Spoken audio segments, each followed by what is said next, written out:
ఇవాళ ఒక మీటింగ్ వచ్చామండి. ఆకునూరి మురళి గారు, ఈయన ఒక రిటైర్డ్ పర్సన్, ప్రభుత్వ ఎంప్లాయీ. ఇటీవల రేవంత్ రెడ్డి గారు ఆయన ఒక కమిటీకి కూడా చైర్మన్ చేశారు, కానీ ఆయన రిజైన్ కూడా చేశాడు దానికి. ఇప్పుడు ఒక ఫ్రంట్ అనే తెలంగాణ ఫ్రంట్ ఏదో పెట్టేసేసి ఉపన్యాసం చెప్తున్నారు. ఈయన చూశాను. మరి జేడీ మీరు వినే ఉంటారు, ఆయన ఒకరు ఉన్నారు. ఇంకా రిటైర్డ్ కాదండి, వీళ్ళందరూ వాలంటరీగా రిటైర్మెంట్ తీసుకున్నారు. ఆర్ఎస్ ప్రవీణ్ కుమార్ గారు ఉంటారు. అసలు ఏమనిపిస్తుందంటే, ఈ ప్రభుత్వ అధికారులు మన ఆమ్ ఆద్మీ పార్టీ, ముఖ్యంగా మీరు కూడా చెప్పాలి, ఆమ్ ఆద్మీ పార్టీ వ్యవస్థాపకుడు ఉన్నారు కదా, వారు వాలంటరీ రిటైర్మెంట్ బ్యాచ్ అందరూ కూడా అధికారులు శుభ్రంగా కూడా వస్తున్నారు. ఫ్రంట్లు అంటారు కొంతమంది ఏమో రాజకీయ పార్టీలు అంటారు. వీళ్ళు ఏం సాధిస్తున్నారు? వీళ్ళందరూ కేవలం ఒక టైంపాస్ కోసం ఏమైనా ఫ్రంట్లు పెడుతున్నారు, రాజకీయాలు చేస్తున్నారు అని అనిపిస్తున్నది. ఎందుకంటే వాలంటరీ రిటైర్మెంట్ తీసుకున్నారు కాబట్టి నెల నెల పెన్షన్ వస్తుంది, ప్రాబ్లం లేదు, ఫైనాన్షియల్ ప్రాబ్లం ఏం లేదు, వెల్ సెటిల్డ్. వీళ్ళందరూ ఏం సాధిస్తున్నారు? అసలు ఒక జేడీ గారు ఎందుకు ఫెయిల్ అయిపోయారు? ఆయన ఆలోచించుకోవాలి. మన జయప్రకాష్ నారాయణ గారు అంటే ఒక ఊపినాడు ఆయన లోక్సత్తా పేరుతో. ఆయన ఎందుకు ఒకే ఒకటి గెలిచాడు, నెక్స్ట్ టైం అది కూడా గెలవలేదు? ఇది వాస్తవాలు కూడా ఆలోచించుకోవాలి. వీళ్ళందరూ నిజంగా కూడా ఏదైనా సరే సాధించాలని వస్తున్నారా, లేదంటే ఎలాగో రిటైర్మెంట్ అయినాం కాబట్టి కాసేపు ఆడ కూర్చొని మాట్లాడిపోవడానికి వస్తున్నారా? ప్రాక్టికల్ ఓరియంటెడ్ అనేది కనిపించట్లేదు ఇక్కడ.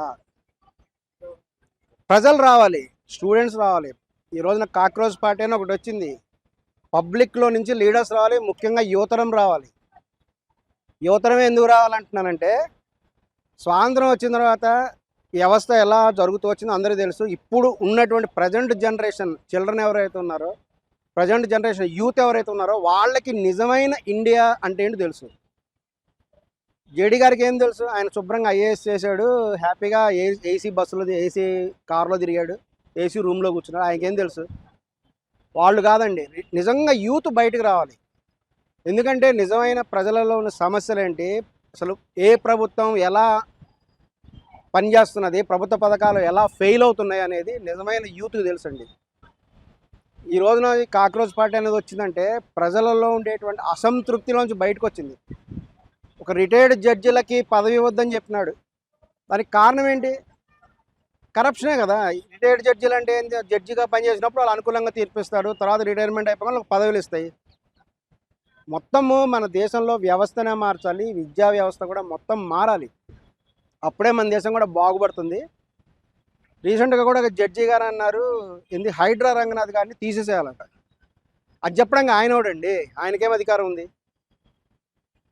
రంగనాథ్ గారిని పెట్టుకొని ఏదో ఒక దాంతో పోల్చాడు. ఆయన పోల్చినటువంటి జడ్జి గారిని మేము చెప్తున్నాం, ఆయన బావిలో కప్పలాంటి వాడు కదా. ఆయనకి ఏం తెలుసు? 4 గోడల మధ్య కూర్చొని తనకు ఎదురుగా ఉండేటువంటి సాక్ష్యాలు విని సాక్ష్యం తీర్పు చెప్తున్నాడు, అంతే కదా. గౌరవనీయమైన జడ్జి గారు ఆయన. వాస్తవంగా బయట జరిగేది ఏంటి, ఆయన అసలు ఇచ్చేటువంటి తీర్పులు ఏంటి అనేది కూడా తెలియాల్సినటువంటి అవసరం కూడా ఉంది.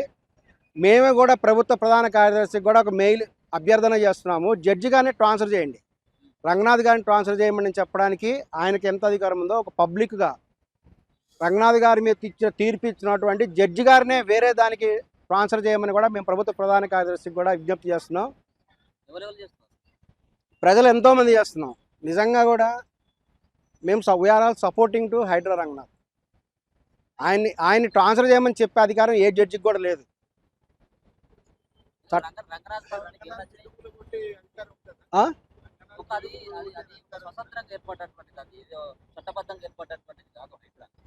హైడ్రా అనేది జీవో ద్వారా ఏర్పడిందండి. అసలు హైడ్రా అనేది ఎప్పటి నుంచో ఉంది. ఈ రోజున ఏంటంటే అవినీతికి లొంగట్లేదనే వాళ్ళ గురించి. నిజంగా ఈ రోజున చూడండి, ఒక 22A జీవో వచ్చింది. వీటన్నిటికీ వచ్చిందంటే కారణం ఏంటంటే ఇప్పటివరకు జరిగినటువంటి పరిపాలన. ఎవడు ఇష్టం వచ్చినట్టు వాళ్ళు హైదరాబాద్ విధ్వంసం చేశారు, పొలాల్లో ఇల్లు కట్టుకున్నారు. పవన్ కళ్యాణ్ గారి డైలాగ్ అదే కదా, నీ అబ్బ జాగీరా అని క్వశ్చన్ వేశాడు. ఎస్, 22A జీవోని మీ అబ్బ జాగిరా అని క్వశ్చన్ వేస్తూ ఈ రోజున క్వశ్చన్ వేస్తున్నారు వాళ్ళు. పవన్ కళ్యాణ్ కోడి చెరువు కబ్జా పైన ఎందుకు పోవట్లేదు మరి రంగనాథ్? పవన్ కళ్యాణ్ గారికి ఆ కోడి చెరువు ఇచ్చినటువంటి వ్యక్తులు ఎవరో మీకు తెలుసా? తెలంగాణ వాళ్ళే. ఫస్ట్ అది తెలుసుకొని మాట్లాడండి. పవన్ కళ్యాణ్ గారికి భూమి ఇచ్చింది ఎవరండి? తెలంగాణ వాళ్ళే ఇచ్చారు. తెలంగాణ ఏర్పడిన తర్వాత తెలంగాణ ప్రముఖ లీడర్స్ కొంతమంది అసంతృప్తితో ఉన్న పవన్ కళ్యాణ్ గారికి ఇచ్చారు. అప్పుడు అది ఎవరు తప్పు? అమ్మినవాడి తప్పు కదా. అమ్మిల్లా? ఆయన రిజిస్ట్రేషన్ చేసుకున్నాడు. రిజిస్ట్రేషన్ ఎందుకు అదే అంటుంది. సర్వే నెంబర్ 4 అదే అంటుంది. వ్యవస్థలో ఉండేటువంటి లోపము, చట్టంలో ఉండేటువంటి లోపాన్ని. పవన్ కళ్యాణ్ గారి దగ్గర పొలం ఉందని అంటే పవన్ కళ్యాణ్కి ఆ పొలం ఎవరు అమ్మారు తీయండి లిస్టు. అప్పుడు బయటపడుతుంది. తెలంగాణ వాళ్ళే ఒక రకంగా పవన్ కళ్యాణ్ మోసం చేసినట్టు. అప్పుడు హీ వాస్ చీటెడ్. ఎస్. అసలు తెలంగాణలో ఎప్పుడైతే తెలుగుదేశం గవర్నమెంట్ వచ్చి ఈ పటేల్ పట్వారీ వ్యవస్థ, కరణం మున్సిపల్ వ్యవస్థను రద్దు చేసిందో అప్పటి నుంచి కూడా ఒక దీనికి ఏ పొలం ఎవరిది అనేటువంటి తెలియకుండా పోయింది. ఏది ప్రభుత్వ భూమి తెలియదు. మొత్తం ఆక్యుపైడ్ చేయటం, స్థానిక రాజకీయ నాయకులు లంచం ఇవ్వటం, లేదంటే అక్కడ ఉండేటువంటి రెవెన్యూ అధికారులకు లంచాలు ఇవ్వడం ద్వారా ఇప్పుడు రిజిస్ట్రేషన్ కాక సిగ్గుపడాలి. పటేల్ పట్వారీ వ్యవస్థ ఉంటే చాలా బాగుండేది. ఆ రోజున ఎవరైనా వచ్చేసి ఒక కరణం దగ్గరికి వచ్చి ఏమండి బలానా సుబ్బారెడ్డి గారి పొలం ఎక్కడి నుంచి అంటే ఆయన ఏం చెప్పేవాడు తెలుసా? ఇదిగోండి ఇక్కడ ఈ చెట్టు ఉంటుంది, ఈ చెట్టు దగ్గర నుంచి ఆ చిన్న గుడి వరకు ఈ పొలం అంతా బలానా సుబ్బారెడ్డిది, బలాని వాళ్ళ పొలం అంటే ఇక్కడి నుంచి ఇదిగో ఈ చెట్టు దగ్గర నుంచి ఆ కాలం వరకు అట్లా క్లియర్గా చెప్పేవాళ్ళు. 100% కరెక్ట్గా ఉండేది. ఈ రోజున ఏమైందంటే ఆ వ్యవస్థను తీసివేయటం వల్ల ఎవడి పొలం ఎవరిదో తెలియదు, ఎవడు ఓనరో తెలీదు. ఒకసారి చేసి దాన్ని మళ్ళీ రిజిస్ట్రేషన్ చేస్తారు, దాన్ని మళ్ళీ రిజిస్ట్రేషన్ చేస్తారు. ఇప్పటి వరకు ఎందరి సినీ నటులు, ఎంత రాజకీయ నాయకులు వెనక్కి తీసుకుని ఆ లీజ్ దగ్గర పెద్ద పెద్ద ఫామ్ హౌస్ వాటి జోలికి పోకుండా పాన్ షాప్ల జోలికి, టిఫిన్ సెంటర్లు ఎక్కువ కొట్టి వీటన్నిటికీ కంచెలేస్తున్నటువంటి ఐటర్ రంగనాథ్ మిగతా ఎందుకు కనబడుతుంది రాజకీయ నాయకులు కబ్జాలు? అన్నీ కూడా వాళ్ళకు వచ్చినటువంటి ఆర్డర్ ఆఫ్ ప్రిఫరెన్స్ ద్వారా కూడా చేయడం జరుగుతుంది. అన్నీ రిమూవ్ చేయడం జరుగుతుంది. ఖచ్చితంగా కాదు, ఏమైనా వాళ్ళకు వచ్చినటువంటి ఆర్డర్ ప్రకారం కూడా ఖచ్చితంగా కూడా తొలగించడం జరుగుతుంది. ప్రభుత్వ భూములను ఆక్యుపై చేసుకొని ఇంకా వాళ్ళు అసలు నోటీస్ ఎందుకు ఇవ్వాలండి? మీ ఇంట్లోకి ఎవరైనా వచ్చి కూర్చుంటాడు కుర్చీ చేసుకొని, మీరు వాళ్ళకి ఏమని చెప్తారు? మీ ఇంట్లో మీకు సంబంధం లేకుండా ఎవడో రోడ్డు మీద పోయి వచ్చి కూర్చుని మీరు ఊరుకుంటారా? మరి ప్రభుత్వ భూమి అది కరెక్ట్. వాళ్ళకి ఏంటంటే స్థానిక కబ్జాదారుడు ఎవడో, లేకపోతే రాజకీయ నాయకులే ఎడదండి, రాజకీయ నాయకులు అవి ఉంటారు. రాజకీయ నాయకులు కానీ కబ్జాదారులు కానీ వీళ్ళు ఏం చేశారంటే స్థానికంగా ఉండేటువంటి భూముల్ని కూడా ఒక్కొక్కటి ఆక్యుపై చేసి, చెరువు చుట్టూ ఉండేటువంటి శిఖ భూముల్ని కూడా ఆక్యుపై చేసి వాళ్ళు అమ్ముకోవడం స్టార్ట్ చేశారు. దీనికి అంతా ప్రభుత్వ అధికారులు బాధ్యత వహించాలి. నష్టపోతుంది ప్రజలు కదా. ఒక ప్రజలు నష్టపోతున్నారు. మీరు ఒక వస్తువు కొన్నారు, ఒక టీవీ కొన్నారు, లేదంటే ఒక కంప్యూటర్ కొన్నారు. మీరు కొన్నటువంటి వస్తువుకి ఏదైనా రిపేర్ వచ్చింది అనుకోండి, మీరు ఏం చేస్తారు? మీరు అమ్మిన వ్యక్తి దగ్గర పోతారు. మరి దురదృష్టవశాత్తు ఇప్పుడు అలా జరగట్లేదు. ఎందుకని? ఒక వ్యక్తి మీకు పొలం అమ్మాడు, లేకపోతే ఇల్లు అమ్మాడు, ఒక సైట్ అమ్మాడు, అందులో ఏదో ప్రాబ్లం ఉంది. మీరు ఎవరిని వెళ్ళి అడగాలి? ఇల్లు పడగొట్టబడినటువంటి వ్యక్తులని, ఇల్లు అమ్మిన వ్యక్తిని అడగాలి. ప్రభుత్వాన్ని ఎట్లా అడుగుతారు? What the right you are having? ప్రజలు మోసపోయారు. నీకు పవన్ కళ్యాణ్ గారిది కూడా అంటున్నా, పవన్ కళ్యాణ్ గారిది కరెక్ట్ అనట్లేదు. పవన్ కళ్యాణ్ గారు కూడా ఆ పొలం ఆయనకి ఎక్కడి నుంచి వచ్చింది అనేది గమనించాలి. ఎవరు అమ్మారు? మీరు ఒక వస్తువు పవన్ కళ్యాణ్ గారు చట్టబద్ధంగా అది కొన్నారు, చట్టబద్ధంగా అదే అంటుంది. ఈ రిజిస్ట్రేషన్ ఆఫీసులో కూడా లోపాలు ఉన్నాయి. వాళ్ళు అది ఒక సరైన భూమి కాదన్నప్పుడు రిజిస్ట్రేషన్ అధికారులు ఎందుకు రిజిస్ట్రేషన్ చేస్తున్నారు? They must reject that. మేము రిజిస్ట్రేషన్ చేయమని చెప్పాలి కదా, మరి ఎందుకు రిజిస్ట్రేషన్ చేస్తున్నారు? తెలంగాణ వ్యవస్థ అంతా తప్పు ఉంది అంటారు. అది చట్టంలోనే ఉండేటువంటి కొన్ని లోపాలు, చట్టంలో ఉండేటువంటి లోపాలనే వీళ్ళు ఏంటంటే తీసుకొని ఇప్పుడు పవన్ కళ్యాణ్ గారు ఏం కట్టలేదు అంటున్నాడు. నిజం చెప్పాలంటే పవన్ కళ్యాణ్ మోసపోయాడు. యాక్చువల్గా ఆయన ప్రజలు కూడా మోసపోయారు. ప్రజలు కూడా మోసపోయిన వాళ్ళే, ప్రజలు కూడా మోసపోయారు. ఎవరు వాళ్ళ ఇల్లు కూడా పట్టట్లా, ప్రజలే ప్రభుత్వ ఆస్తిలో ఉన్న వాళ్ళని పడగొట్టారు. వీళ్ళు అసలు తర్వాత సారీ తప్పైంది మీ ఇల్లు కాదు కూర్చోాల్సింది, ఒక ఇల్లు బదులు ఇంకొక ఇల్లు కూడబట్టడం అంటే అక్కడ ఖచ్చితంగా ఏంటంటే ఆ రెవెన్యూ అధికారుల మీద ఒక చర్య తీసుకోవాలి. మొత్తం అయితే రెవెన్యూ అధికారులు చేసినటువంటి మోసమే ఈ అవినీతి. కొంతకాలం నుంచి పేరుకుపోయినటువంటి అవినీతి ఇప్పుడు ఒక్క పలంగా రావటం అనేటువంటిది సాధ్యం కాదు. ఇది ఏంటంటే కొంత టైం కూడా పడుతుంది. ఇవన్నీ ఏంటంటే ఎవడు ఇష్టం వచ్చినట్టు వాళ్ళు ఆక్యుపై చేసుకోవడం. ఒక ఆయన వెళ్ళి ఒక కర్ర బాస్తారంట, ఎర్ర జెండా కట్టిన కర్ర బాధేస్తాడు, ఆ భూమి మొత్తం నాదే అంటారు. ఒకప్పుడు ఇలాగనే గుడిసెలు వేసుకున్నారు, తర్వాత ఇల్లు కట్టారు. చెరువుల్లో ఇల్లు ఎలా కడతారండి? అసలు చెరువుల్లో ఇల్లు కట్టి కబ్జాదారులకు కూడా ఒకటే విజ్ఞప్తి చేస్తున్నాం, మీరు కబ్జాలు చేయదలుచుకుంటే చెరువుని ఎట్లా కొంటాడు మరి?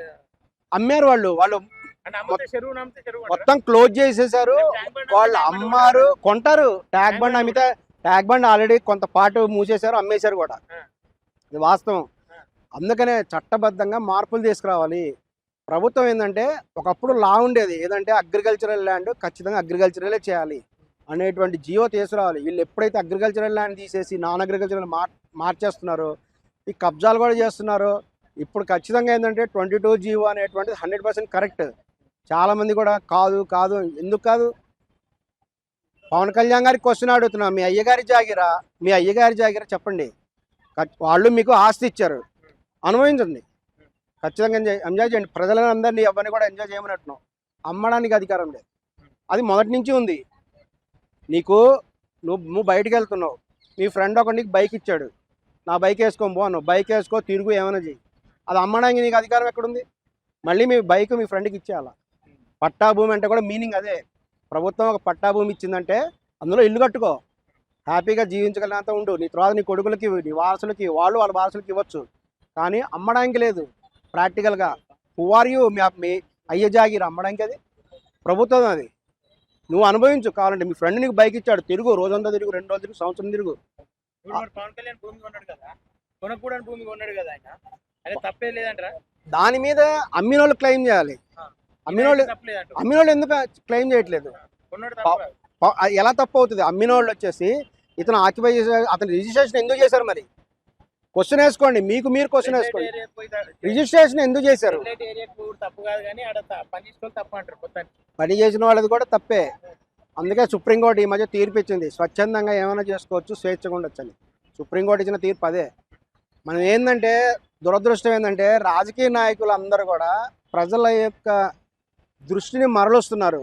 రియాలిటీ అనేది చెప్పాలి, ప్రజలకి రియాలిటీ వెళ్ళట్లేదు, అది దురదృష్టం. వాస్తవాలు ప్రజల దగ్గరికి వెళ్ళాలి, వాస్తవ విషయాలు తెలుసుకోవాలి, అది ఇంపార్టెంట్. వాస్తవాలు తెలుసుకోకుండా కేవలం ఇక్కడ ఏం జరుగుతుందంటే ఓట్ల కోసం రాజకీయ నాయకులు వచ్చినప్పుడు మేము ఇక్కడ ఉంటామని అంటే ఉండు అంటారు. ఆడదేం పోయింది, వాళ్ళ భూమి కాదు కదా. ఇందిరాగాంధీ గారు వచ్చినప్పుడు హైదరాబాద్లో కొన్ని వేల మంది ఇల్లు కట్టేసుకున్నారు ప్రభుత్వ భూమిలో. ఇందిరాగాంధీని అడిగారట,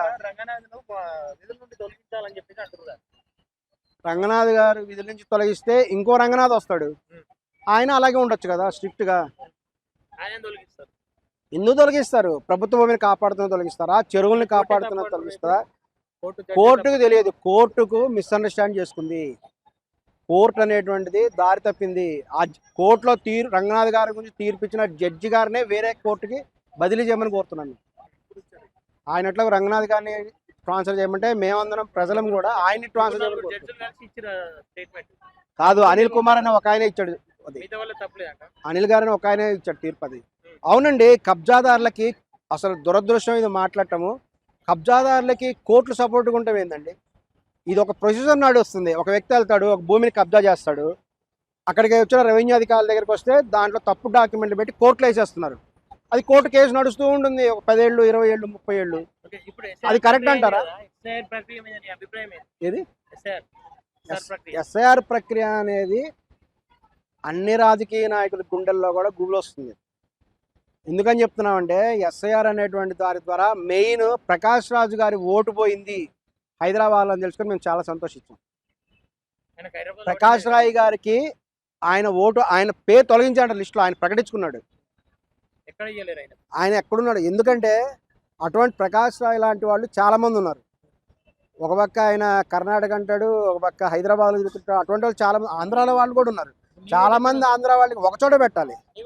మా ఓటు ఆంధ్రాలో ఉంది, అక్కడే ఉంటుంది. తెలంగాణలో అట్లా వాళ్ళ అవును, అది ఇల్లీగల్. అది ఎలా చేస్తారు? 2 చోట్ల ఓటేస్తారా? వేస్తురు కదా. అది తొలగించాలని ఎస్ఐఆర్ పెట్టింది. ఎస్ఐఆర్ పెట్టడానికి కారణం ఏంటంటే ఆంధ్రాలో ఓటేస్తారు, తెలంగాణ ఓటేస్తారు, బీహార్లో ఓటేస్తారు, ఎన్ని చోట్ల ఓటేస్తారు. కానీ ఎస్ఐఆర్ ప్రకారం కేవలం ఒక రాష్ట్రంలో 2 ఓట్లు లేకుండా ఉన్నాయి కానీ ఐస్ 2 రాష్ట్రాల్లో ఓట్లు ఉన్న వాళ్ళు చాలా మంది ఉన్నారు. అవి దాన్ని తొలగించాలి. దాన్ని తొలగిస్తారు ఖచ్చితంగా. తొలగిస్తారు, తొలగించాలి కూడా. కానీ ఏంటంటే దురదృష్టవశాత్తు ఏంటంటే దొంగ ఓట్లు వేయించే రాజకీయ నాయకులు ఇది గుండెగుబులు పుడుతున్నది. ఇంకొకటి ఏంటంటే రోహింగ్యాని తొలగించడానికి ఎస్ఐఆర్ని పెట్టడం జరిగింది ప్రధానంగా. వాళ్ళంతా కూడా తొలగించబడతారు. కానీ ఏంటంటే కొంత మిస్యూజ్ జరిగేటువంటి అవకాశం కూడా ఉందని చాలామంది కూడా భయపడుతున్నారు. ఎందుకంటే కొన్ని రాజకీయ పార్టీలు వాళ్ళకి అనుకూలంగా లేని వాళ్ళు ఓట్లు తొలగిస్తారు. ఇది మొదటి నుంచి జరుగుతూనే ఉంది. అసలు ఈవీఎంఏ ట్యాంపరింగ్, అసలు ఓట్ లిస్ట్ కూడా అవసరం లేదు కదా. డైరెక్ట్గా ఈవీఎంలో ట్యాంపరింగ్ చేసుకుని ఇంక ఓట్ లిస్ట్ ఎందుకు, ఈ పేర్లు ఎందుకు, అవసరం లేదు. ఈవీఎం ట్యాంపరింగ్ చేసినప్పుడు ఇంకా అనవసరం లేదు.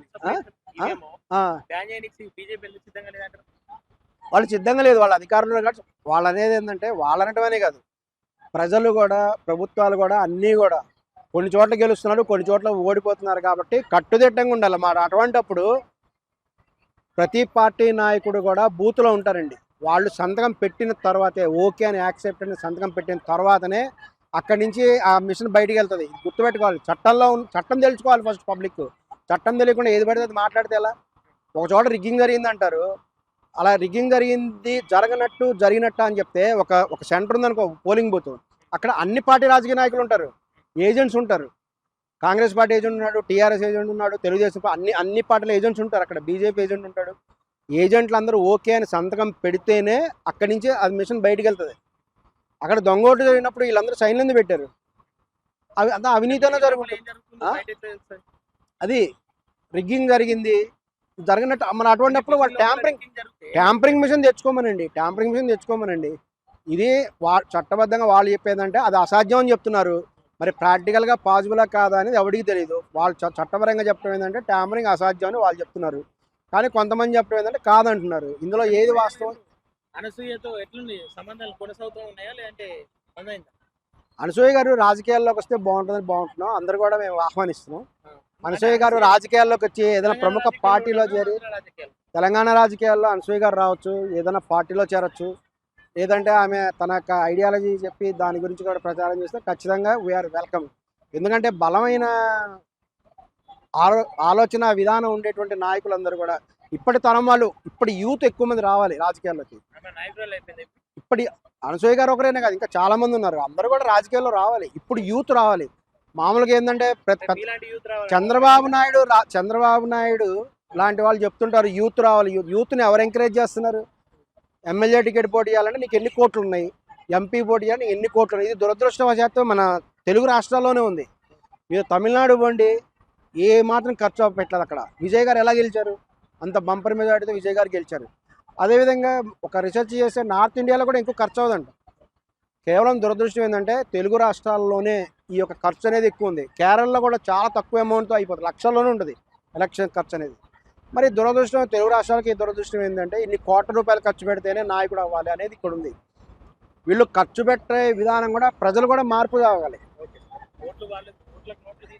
ఓట్లకు నోటు తీసుకోకండి. అప్పుడు మీకు వచ్చే రాజకీయ నాయకుడు సిన్సియర్ నాయకుడు వస్తాడు, డబ్బు తీసుకునే నాయకుడు వస్తాడు. మీరు ఓటుకు నోటు తీసుకున్నప్పుడు ఖచ్చితంగా ఆ నాయకుడు దానికి తగిన అమౌంట్ సంపాదించుకోవాలి కదా. ఆటోమేటిక్గా నాయకుడిని అవినీతి పరం చేస్తుంది ప్రజలే. ఈ డబ్బులు తీసుకునే ఓటు వేసే ప్రజలే అవినీతి నాయకుల్ని పెంపొందిస్తున్నారనే విషయం కూడా తెలుసుకోవాలి. కాబట్టి ప్రజలు మారాలి. ప్రజలు మారినప్పుడే ప్రభుత్వం మారుతుంది.